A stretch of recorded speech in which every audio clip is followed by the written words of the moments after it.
Good afternoon, everyone. Can you all hear me all right?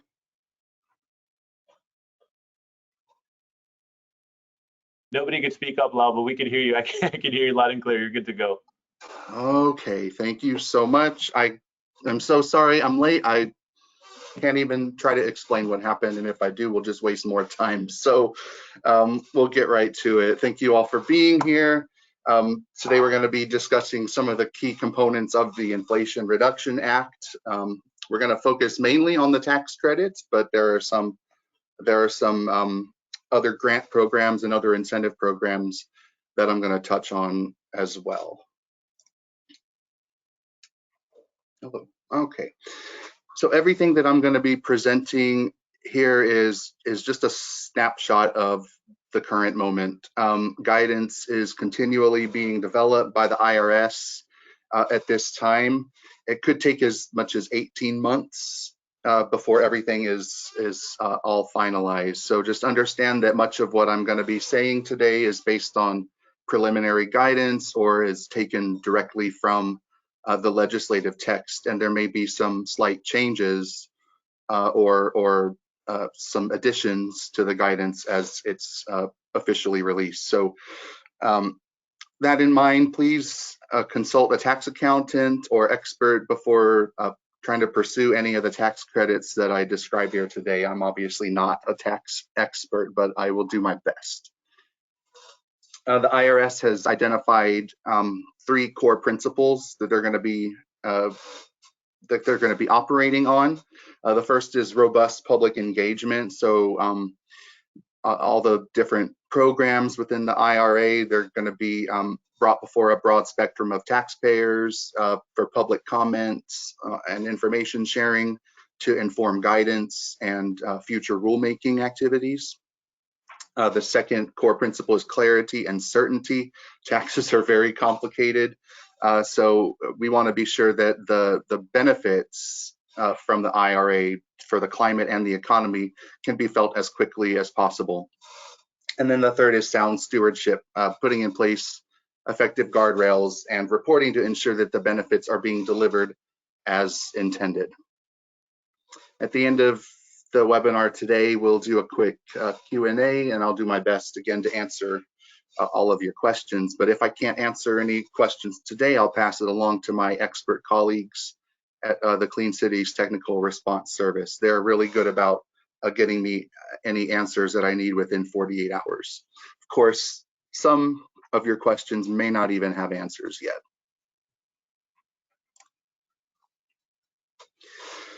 All right, so the Inflation Reduction Act was enacted on August 16th of this year.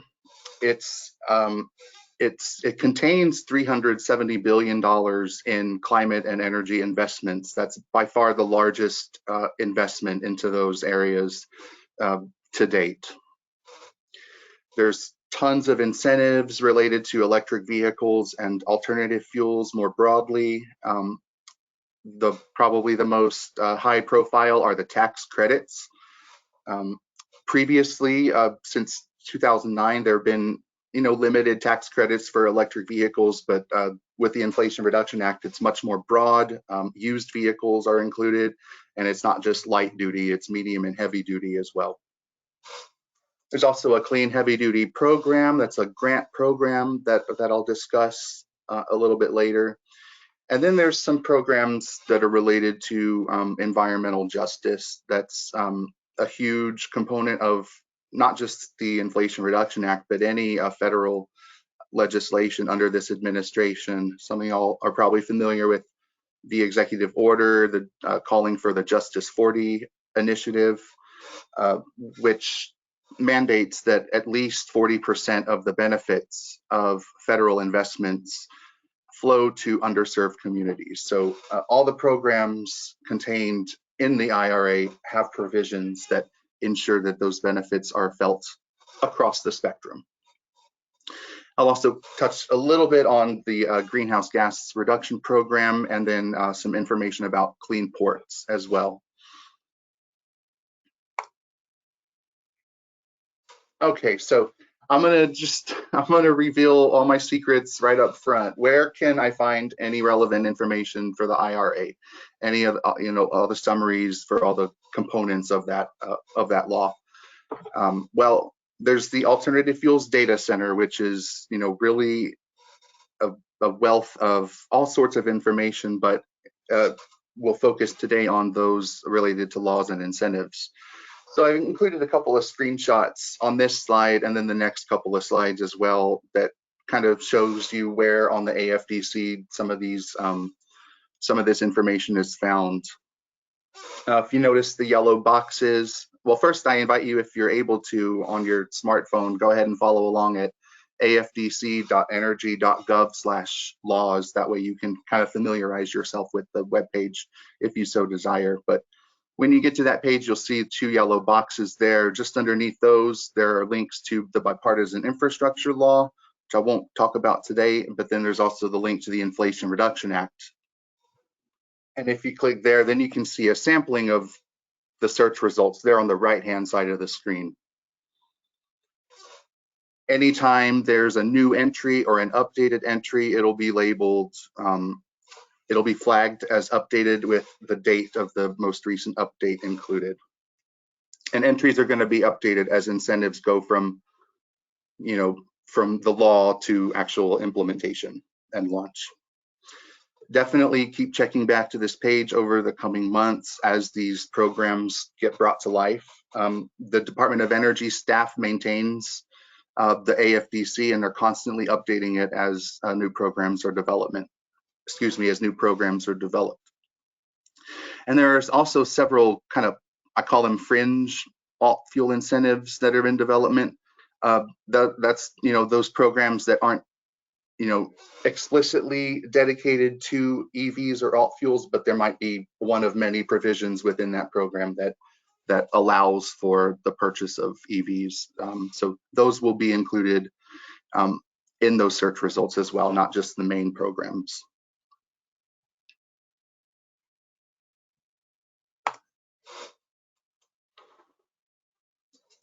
So I'm going to begin by talking about how the old tax credits compare to the new tax credits.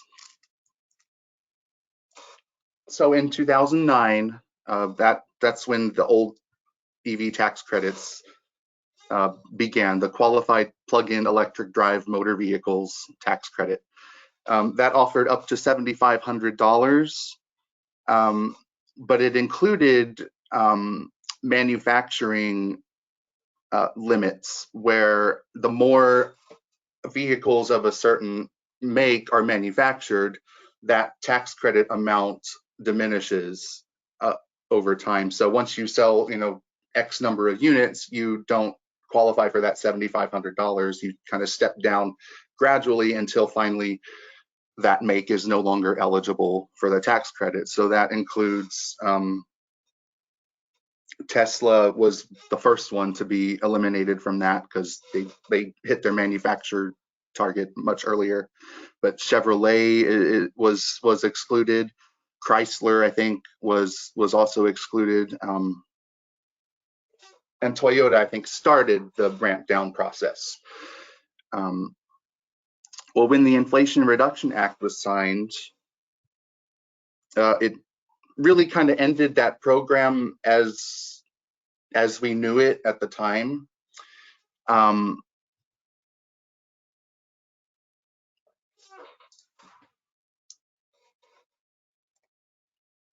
But the difference is, the difference is that now there are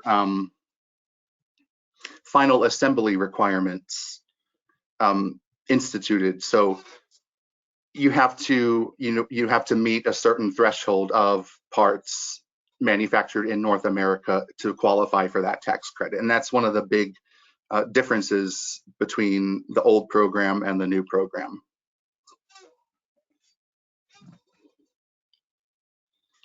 On January 1st, the new tax credit is fully implemented.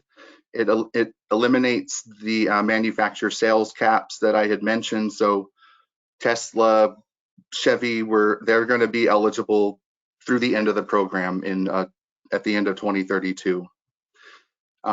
But it does it adds a few things too. It adds fuel cell electric vehicles. So as hydrogen vehicles enter the market, those are going to be eligible.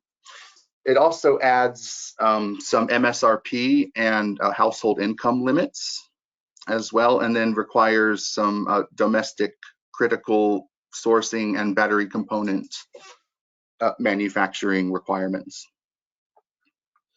There are two brand new programs that the IRA calls for. One is for commercial electric and fuel cell vehicles. So those are heavy duty and medium duty tax credits. And there's also tax credits available for used or pre-owned EV and fuel cell vehicles as well. And I'll get into those in a little bit more detail. In 2024, the tax credit is expected to make what they call on the hood tax credits available. That's basically transferring the credit to the dealer so that you can then they can transfer that credit to you at the point of sale. So you're not having to wait until April 15th to claim the credit. You can claim the credit when you buy the car.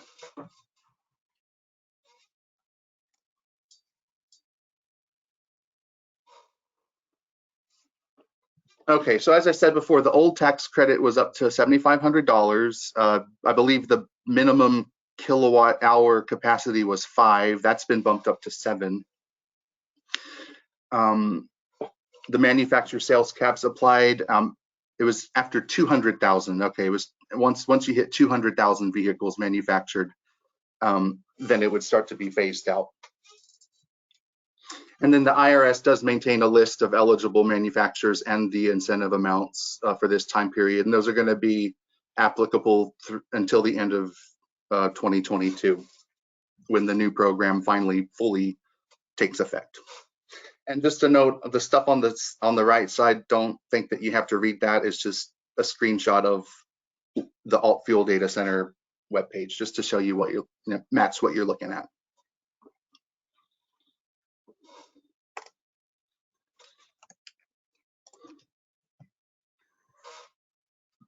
All right, so once on August 17th, that basically meant we had to work from a new list due to the final assemble requirements that the IRA called for.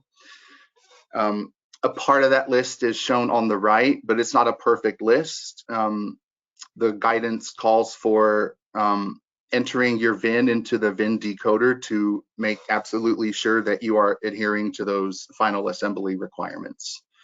And if you have any questions, it's best that you consult the manufacturer directly. Now, the time period that we're in right now is kind of an in-between with the old tax credit versus the new one. So if you've purchased an EV between January 1st and August 16th, and there's a written binding contract in place, then you're eligible for the previous tax credit. The delivery, excuse me, must be between August 17th and December 31st. The IRS does have a definition for the written binding contract, and anything underlined is a hyperlink that you'll be able to link directly to once I send out the PowerPoint.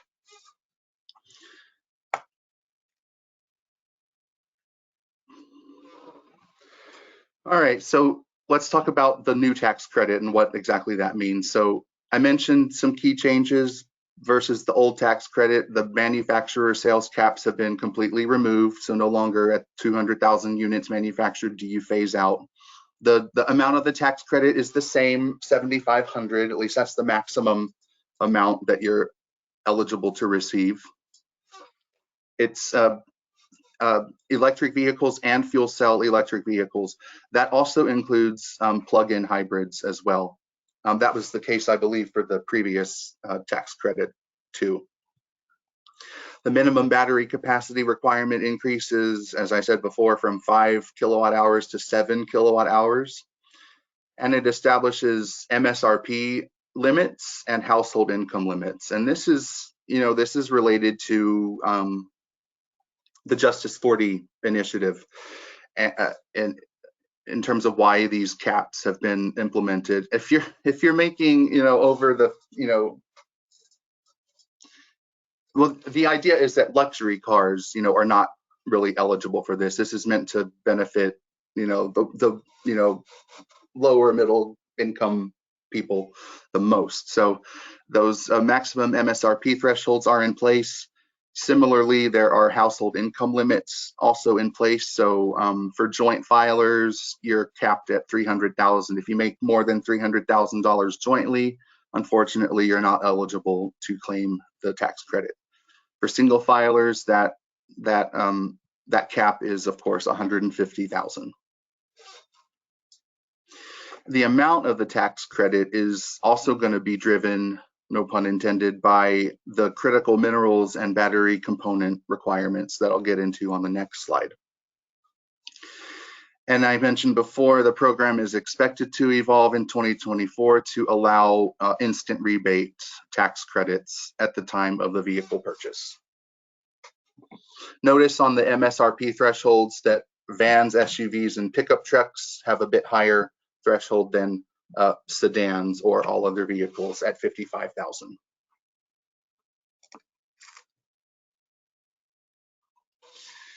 So the tax credit is actually split into two. The half of it is going to be based on whether you meet this critical minerals requirement, and the second smaller tax credit will be based on whether you adhere to the battery components requirement. So to be eligible for the critical minerals portion, the percentage of the value of the battery's critical minerals that are processed in the US or in North America must increase according to the schedule shown there below. So in 2023, you're only expected that 40% of the critical minerals of the battery are extracted or processed in the US or in North America. And every year that increases by 10%, so that by 2027, we're requiring that 80% of the critical minerals present in the battery be extracted or processed in the US. Similarly, for battery components, to be eligible for that, you have the percentage of the value of the battery's components must be manufactured or assembled in North America according to the thresholds below. So in 2023, we start out with just 50% of the battery components must be manufactured or assembled in North America.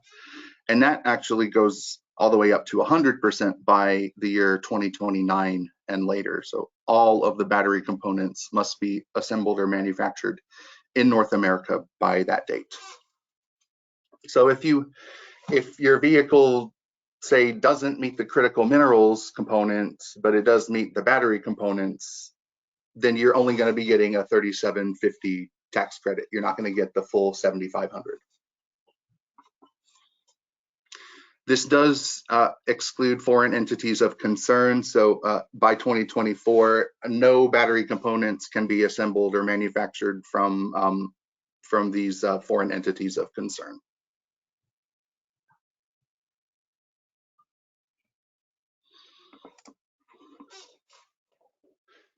I mentioned there is also a tax credit for pre-owned EVs as well. So that can be up to $4,000 or 30% of the sale price.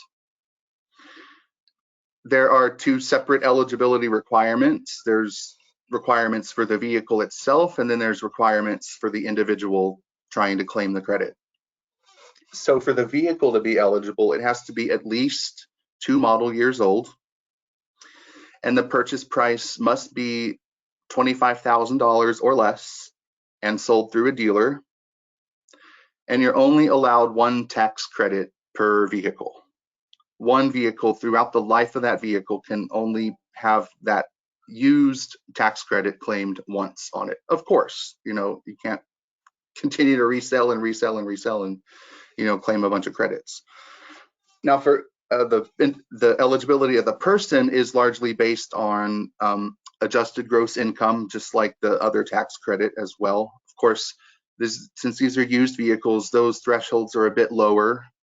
For joint filers, if you make over 150,000, you're not eligible for this pre-owned tax credit. And for single filers, that cap is $75,000. And kind of similar to the vehicle, you can only claim, to prevent fraud, basically, individuals can only claim one pre-owned tax credit in a 3-year period. And then, of course, additional requirements may also apply. So tax credits are going to be ultimately tied to the VIN to enforce that one tax credit per vehicle. And then just as with the other tax credit, the transfer of the credit at the point of sale, the on the hood rebate, as it were, can happen after December 31st, 2023. Now, for this tax credit, there are no critical minerals, there are no battery component, there are no final assembly requirements in place. These are used vehicles. They've been on the road in some cases since 2012, so it's not fair to hold them to that same standard when it wasn't really in place. So again, no assembly requirements or battery component issues with this tax credit.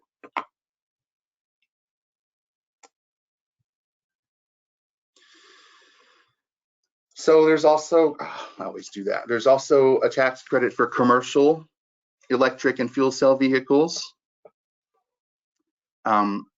This tax credit is calculated as the lesser of the following: 15% of the vehicle purchase price for plug-in hybrids, and up to 30% of the vehicle purchase price for fully electric and fuel cell vehicles.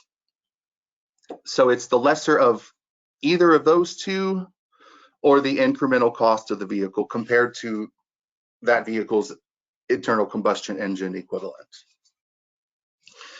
To determine vehicle eligibility, vehicles with a vehicle weight rating below 14,000 pounds must have a battery capacity of at least 7 kilowatts, and you can receive up to $7,500 tax credit. For vehicles more than 14,000 pounds, the battery capacity must be at least 15 kilowatt hours, and you can get up to $40,000 tax credit with that. So with this one, there are also no critical minerals or battery component or final assembly requirements. And there's also a provision in the IRA that states that tax-exempt entities can receive direct payment of this tax credit. So local governments, nonprofits, if you don't pay taxes, you can still qualify for this tax credit. That's pretty great.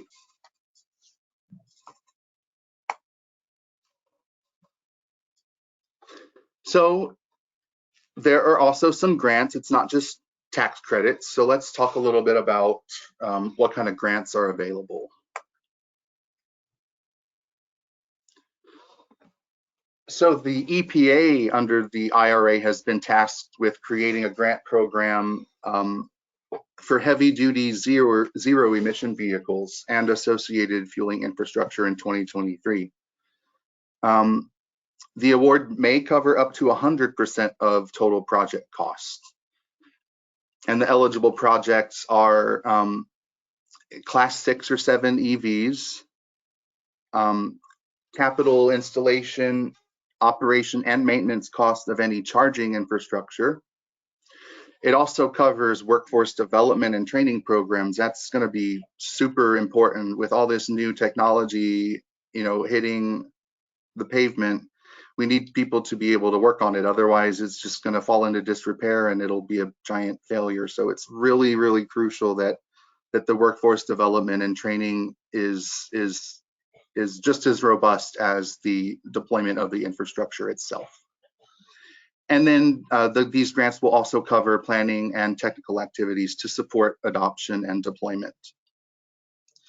So eligible applicants for this would be state governments, municipalities, nonprofit school transportation associations, and I have it on somewhat decent authority that state governments could mean any entity established by the state. But please recall the disclaimer at the beginning: without, hard guidance, things are still kind of up in the air. But this program does call for additional funding for non-attainment areas. So this is a $1 billion program total. 400 million of that is just for non-attainment areas. And this program will run through September of 2031.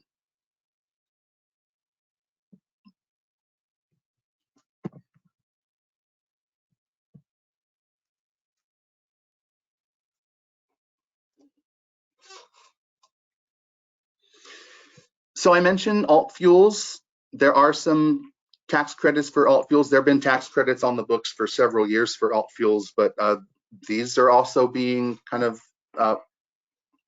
resurrected in some cases with the IRA. So there were tax credits that had expired at the end of 2021. Those have been retroactively extended through 2022. And there are funding increases and, of course, new equity requirements as well, just as there were with the EV tax credits that we discussed. And then there's also a residential fueling tax credit that I'll talk about too.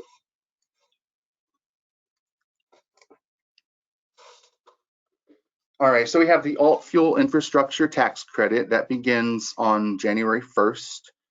Eligible fuels are the same as they were previously, so natural gas, compressed and liquefied, and renewable, propane, including renewable propane, hydrogen in all its forms, electricity, of course, ethanol, and biodiesel are all included in these alt fuel tax credits. So you do get a tax credit for 30% of the station cost. There are some caveats though. You can only claim a 6% tax credit if your property is subject to depreciation. But there is a way to get a multiplier of that 6% to get you up to that 30% if you meet apprenticeship and prevailing wage requirements. The maximum rebate increases from $30,000 to $100,000. Eligible fueling equipment must be installed in locations that meet certain census tract requirements. This is, again, to comply with Justice 40 and make sure some of these benefits hit underserved communities, low-income communities. So the census tract has to have a poverty rate of at least 20%, or, and this is a bit confusing, or if you're outside of a metropolitan area, your median family income must not exceed 80% of the statewide median income. And if you're inside a metropolitan area, then the median family income of that census tract cannot exceed 80% of either the statewide median or the metropolitan area median family income level. There will be maps and identification of eligible census tracts coming. The IRS is going to be working on that. You might be familiar with some of the other EJ census tract mapping tools that have started to come out. There's one from Argonne National Lab that's really good. TxDOT has an excellent mapping software on their NEVI website, which I link to later on. But unfortunately, none of those at this time reflects the specific IRA tax credit requirements.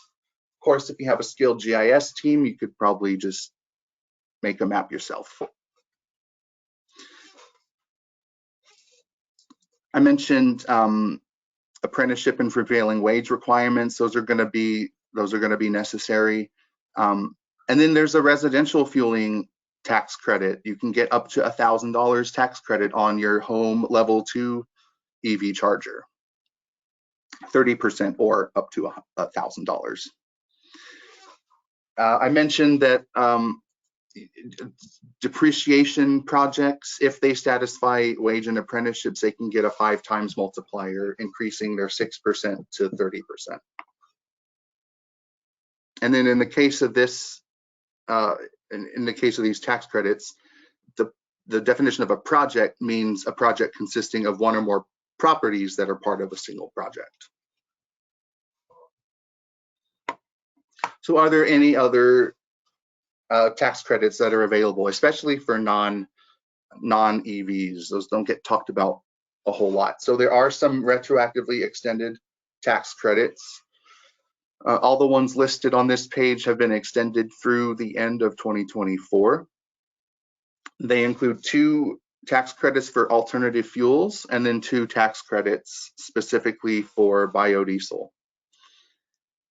The alt fuel excise tax credit is for alternative fuel that's sold for the use of fuel as a motor vehicle. You get a tax credit of 50 cents per gallon for natural gas, liquefied hydrogen, and propane, including renewables of those. It had expired at the end of 2021, but again, it's being retroactively extended for 2022 and then beyond through the end of 2024. And then these, there's some fuel mixture tax credits. Those are really for like the people that actually do the mixing of the alt fuel with petroleum-based fuels, and that can get you $1 per gallon tax credit.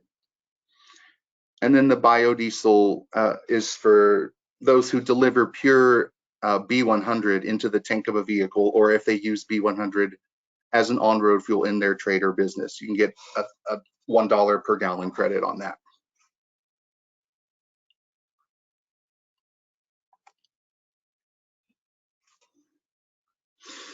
All right, so those are all the tax credits. Well, they're not all the tax credits. There's one here at the top, but I do want to go over some of the other programs that are included in the IRA as well. So there is a tax credit for EV and fuel cell manufacturing.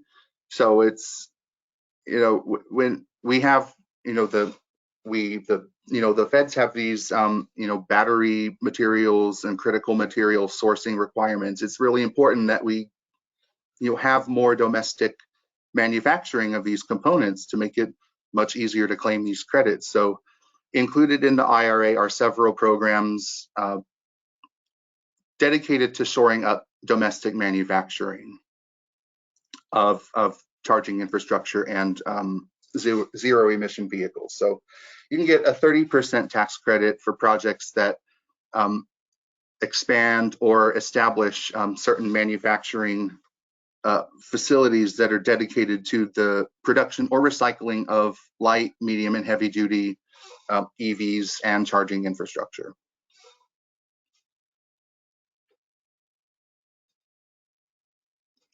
There's also a Clean Ports program. I link you to the EPA Clean Ports program there.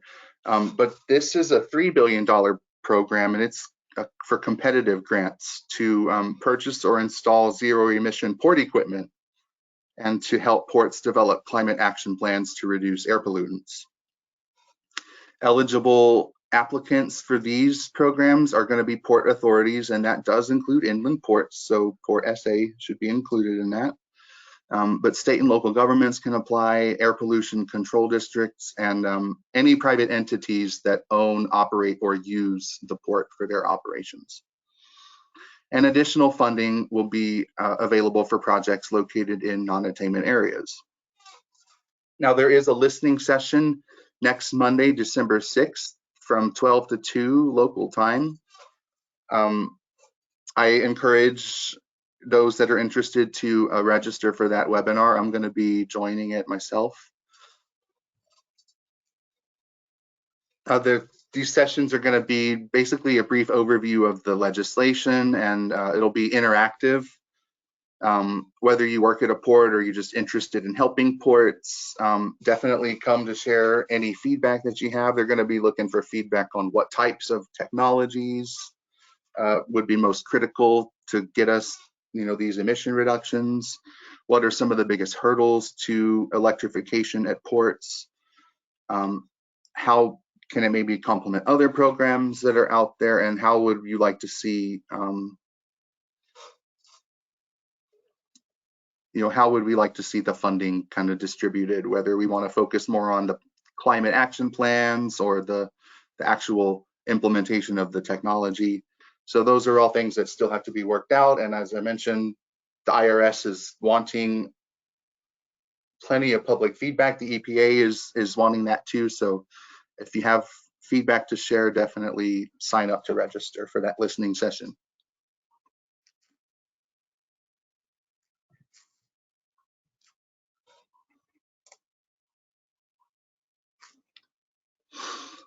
All right, so there's also a greenhouse gas reduction fund. So this is a really kind of a innovative program. It's brand new. There's not been anything like this, but 27 billion funded just through September 30th, 2024. That is not a lot of time. But these are going to be competitive grants that will leverage private capital for clean energy and climate projects that reduce greenhouse gas emissions. Pretty general. But 7 billion of that will be for competitive grants to underserved communities, to deploy zero emission technologies. That could include rooftop solar. There's $8 billion available for financial and technical assistance for projects that avoid greenhouse gas emissions. And then there's almost $12 billion. This is very repetitive, but competitive grants for eligible entities. This would be without the income requirements. So more than half of that funding is intended to go to low income and disadvantaged communities. Another program is the creation of environmental and climate justice block grants to the tune of $3 billion. And then there is a cleaner emissions from trucks and heavy duty vehicles program as well. The block grants are going to empower community efforts to overcome persistent pollution challenges in underserved communities. It's going to support projects like community-led air pollution monitoring, prevention and remediation, mitigating climate and health risks from extreme heat and wildfires. And it'll also focus on climate resiliency and adaptation and reducing indoor air pollution as well. And then not listed here is a $60 million infusion into the Diesel Emission Reduction Act program. And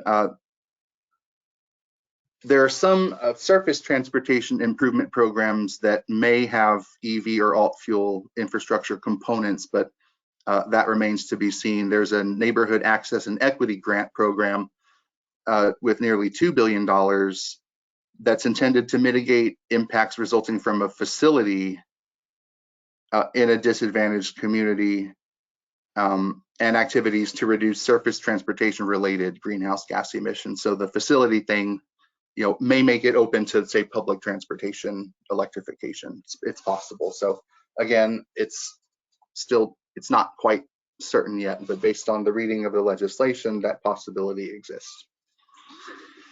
There is an open RFI for this for the first program listed there, the greenhouse gas reduction program.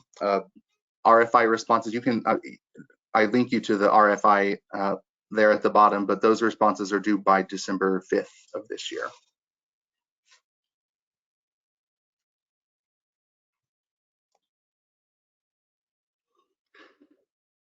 This might be the last slide on the IRA. There's so much in this program. So there's $3 billion that's dedicated to electrify the post office fleet.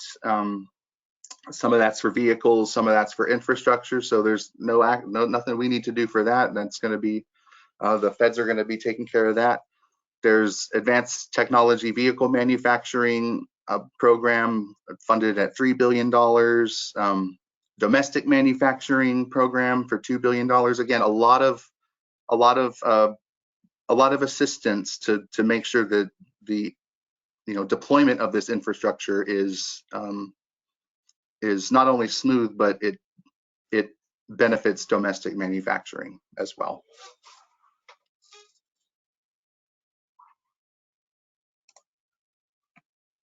Okay, I just wanted to give a little bit of an update on some of the infrastructure bill happenings, specifically with the NEVI program. That's the National Electric Vehicle Infrastructure Program. It's a formula grant program. Texas was awarded $407 million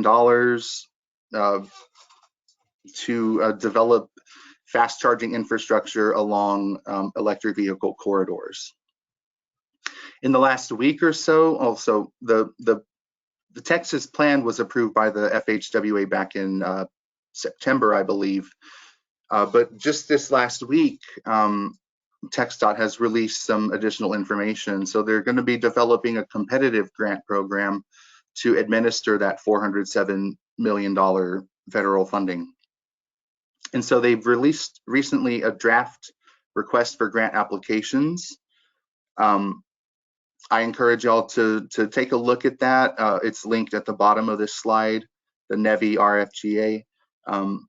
Definitely look that over. If you have any comments, please send them to that email address that I've linked to. There are quite a few. I just want to go over some of what the RFGA includes, at least the draft RFGA, just to give you an idea of what the eligible applicants are going to be and what kind of other requirements that that TxDOT is going to be looking for. So of course there's a Buy America provision, right, for most federal activities, but there's a waiver that is likely going to be put in place. And this proposed waiver would initially waive all Buy America requirements for EV chargers and their components, but it's going to be phased out over the course of 2023 and 2024. There are going to be 2 changes during 2023 and then 1 for 2024, eventually phasing out the waiver completely by the end of 2024. So applicants, the eligibility for applicants is pretty wide. It's anywhere from individuals to corporations, governments. Governments are also eligible, so public, private, basically any legal entity is going to be eligible. But the applicant must be the entity that will purchase and operate the charging equipment.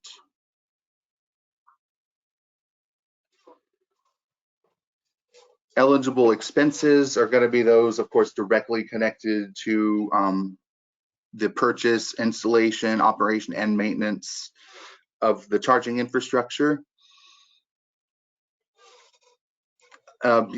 What eligible expenses may include the cost to upgrade the site to bring the necessary power and connections. 5 years of operation and maintenance is also included will be included in these grant awards too. So operation is considered just the cost of electricity to charge the vehicles, and then maintenance is the cost of maintaining the equipment, the electrical supply equipment, and the surface spaces for electric vehicles. Reimbursements are expected to be submitted quarterly. There is a very strict uptime requirement. FHWA is calling for EV chargers to be online 97% of the time. So that's a very ambitious goal. So in these applications, TxDOT is going to be asking for your plan to ensure that you're going to be online for at least 97% of the time. And they do provide a formula for calculating what 97% of the time is.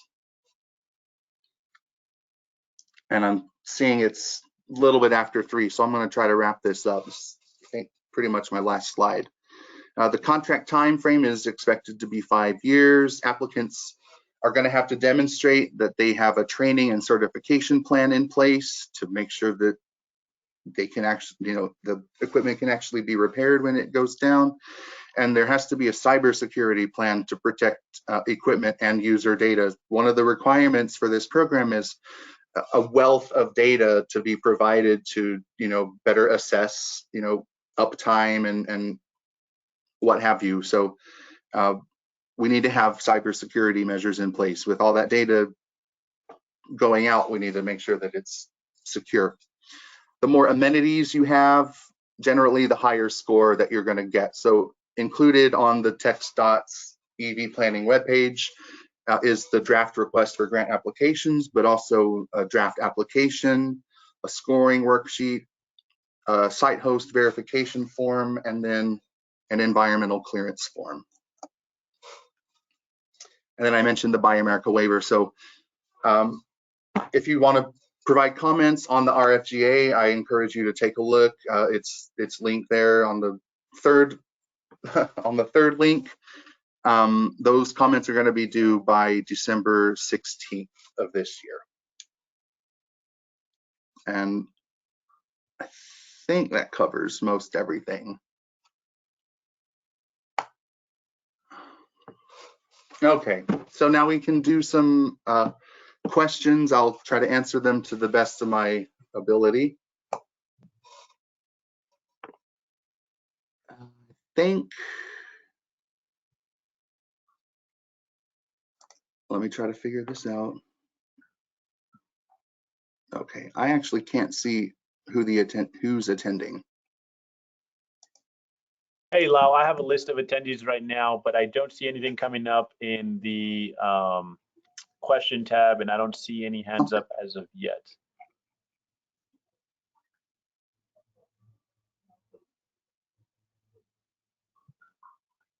And I don't want to hold anybody too up. I know we're just past, actually, Miss Savannah. Let me see if I can unmute her. Savannah, can you speak? I believe I unmuted you.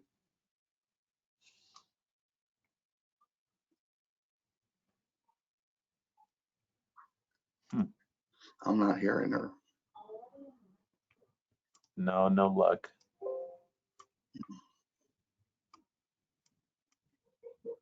It says Savannah is still muted. Let me see here. I'm gonna try really quick. Okay, how about now, Savannah? Okay, I think we're good now. Lyle, can you hear me? Perfect. I hear you. Is this Savannah from NCT Cog? Yeah, I just had a question about the ports program from the EPA.